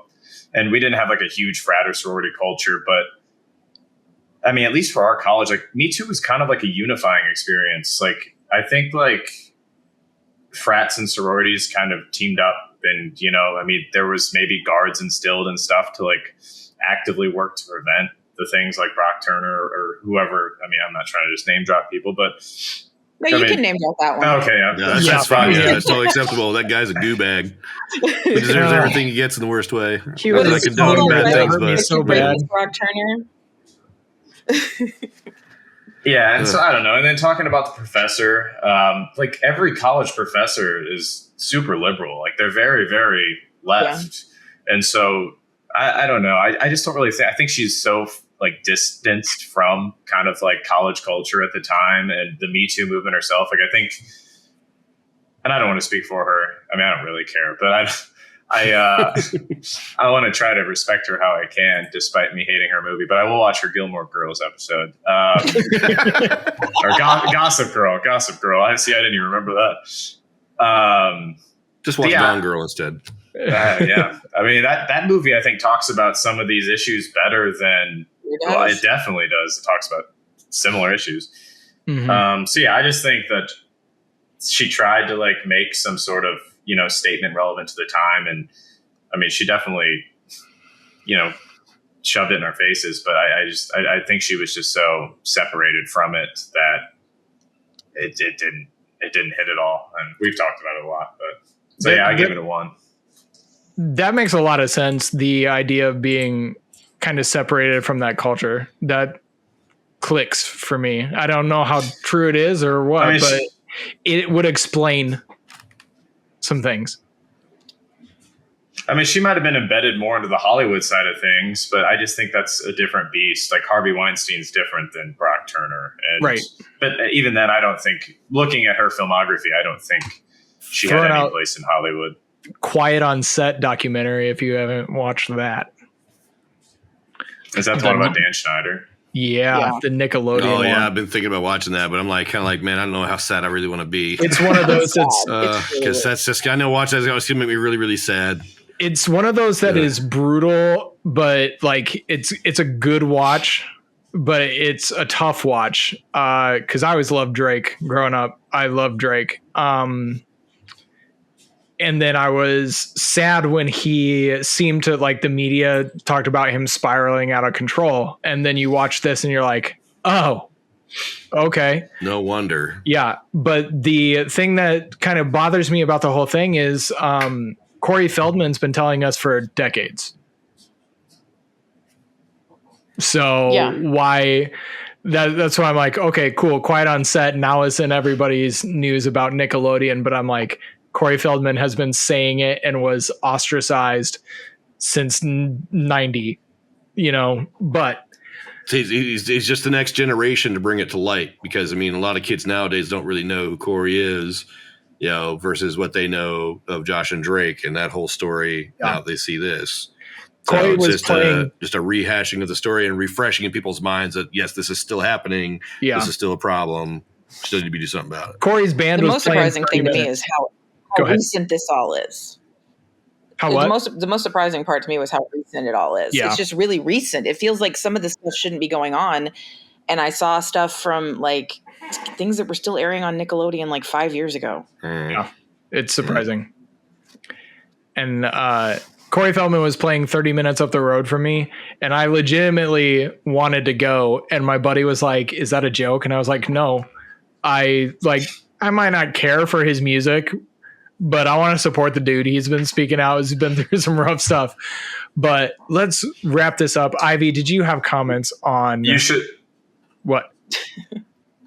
I was just gonna say you should listen to his Christmas album. I think it relates to What? Christmas a little bit. I didn't know he had a Christmas album. Yeah, Corey Feldman. He has a killer Christmas album, but I mean, I think it's terrible, but it's like so bad that it's kind of good, sort of. That's how I kind of feel about his music. When he was playing nearby, I wanted to see, like, I genuinely wanted to go. But Ivy, did you have it factor comments? I think what Chris and Jonathan both just said, it wanted to talk about too much.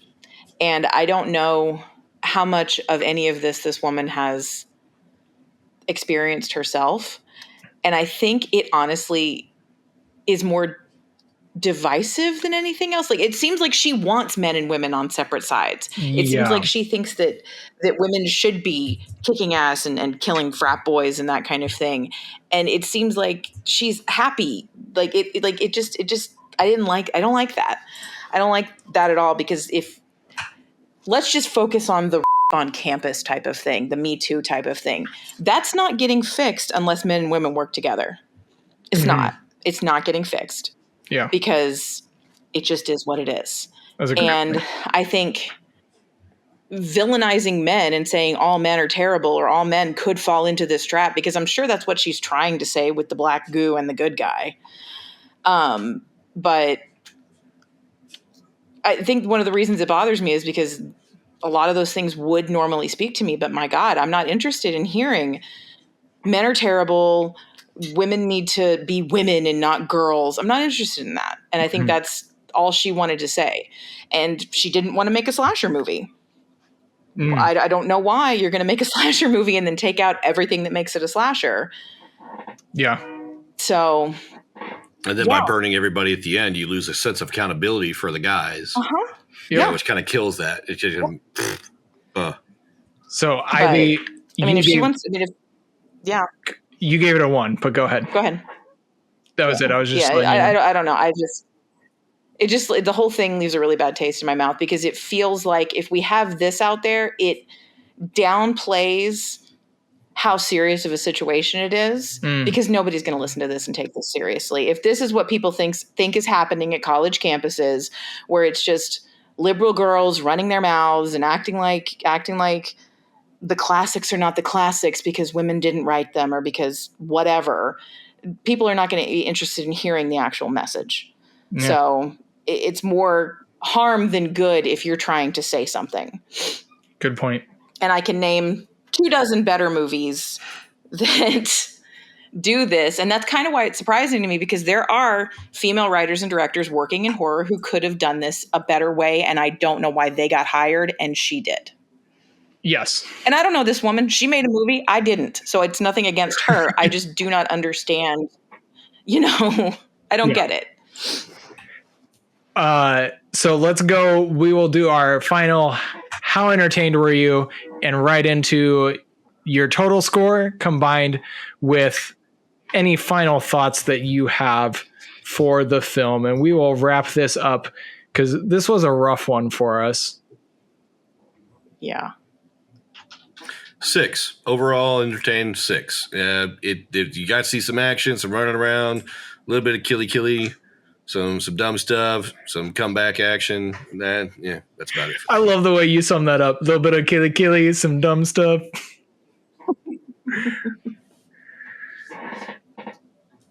All right. Yeah, I think she would have done any. I think she would have done anything for that review of this movie. Who? No, what Jonathan just said, I think that would have been a better thing to throw on the poster as a review than anything anyone else would have said about it. Yeah. And then, Jonathan, your total score was 28. Woo! And that's with those changes that you mentioned. So my final thoughts, I actually, in my research, I don't normally like pulling quotes from somebody else, but Benjamin Lee from The Guardian wrapped it up beautifully for me. My entertainment value was a 0. I'm not entertained by this film. I'm not. And that brought my total to 10.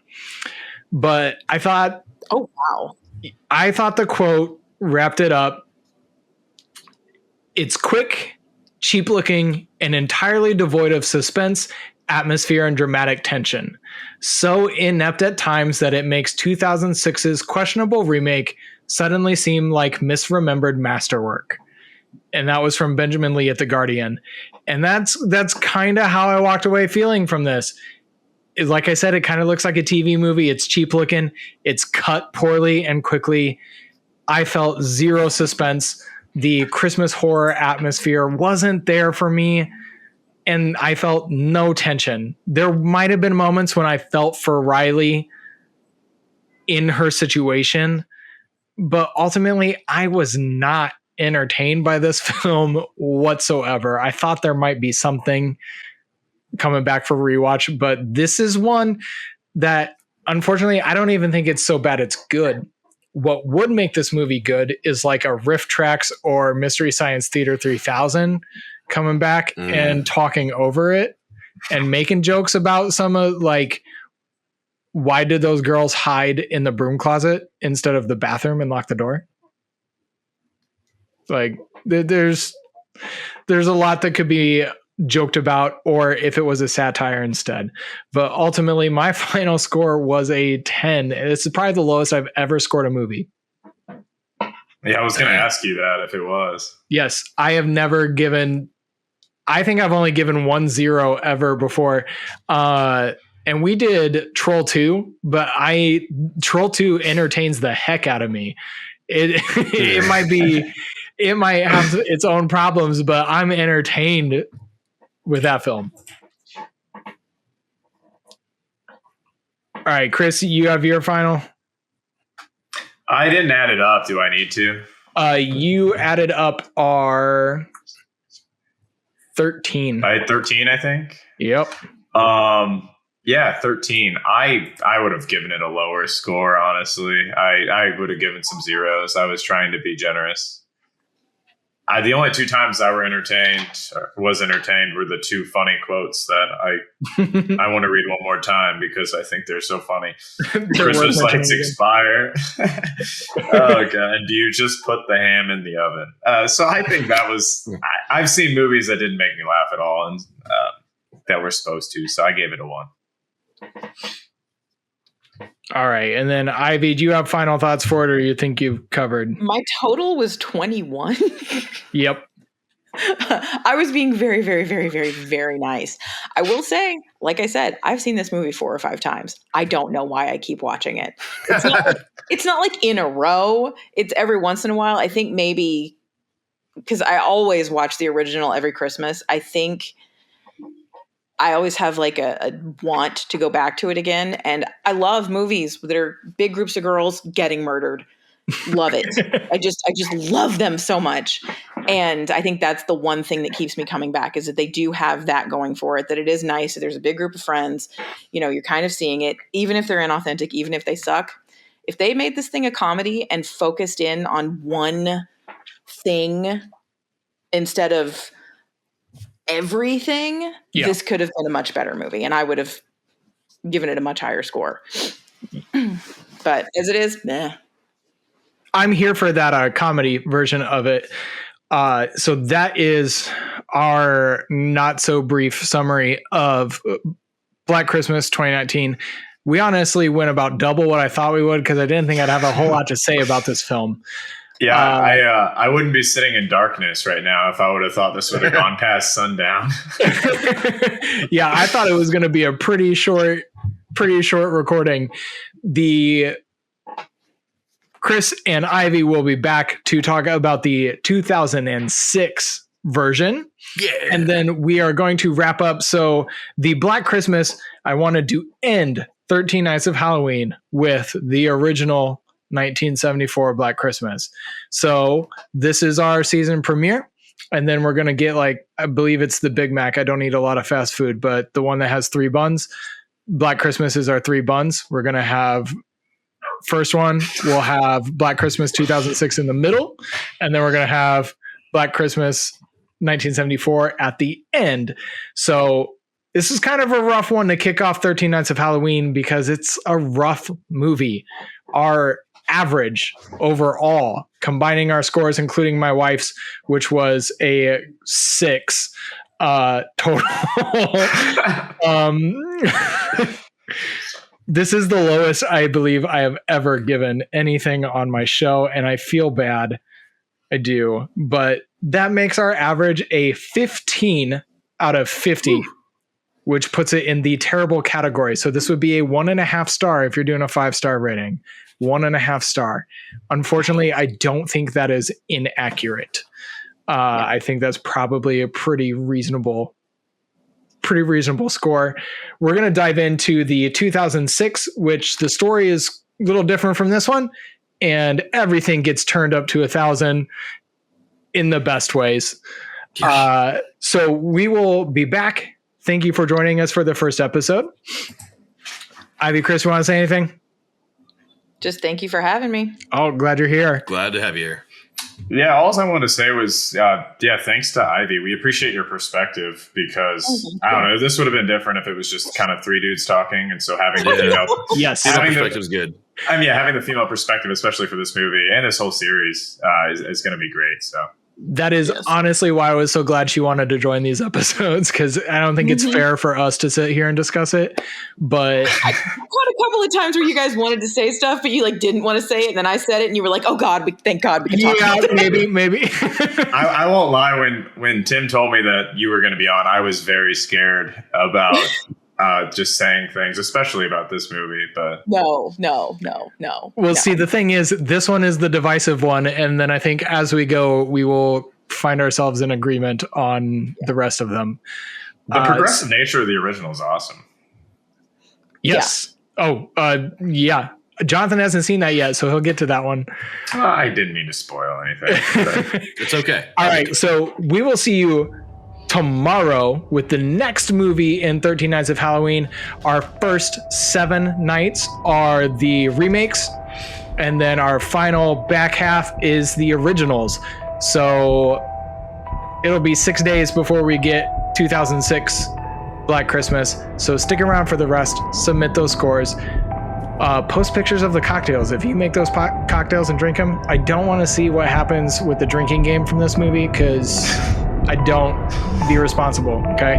But if you make the cocktail, I want to know how that turned out. Share it on your social medias, and we will be back in just a couple days. Thanks for joining us.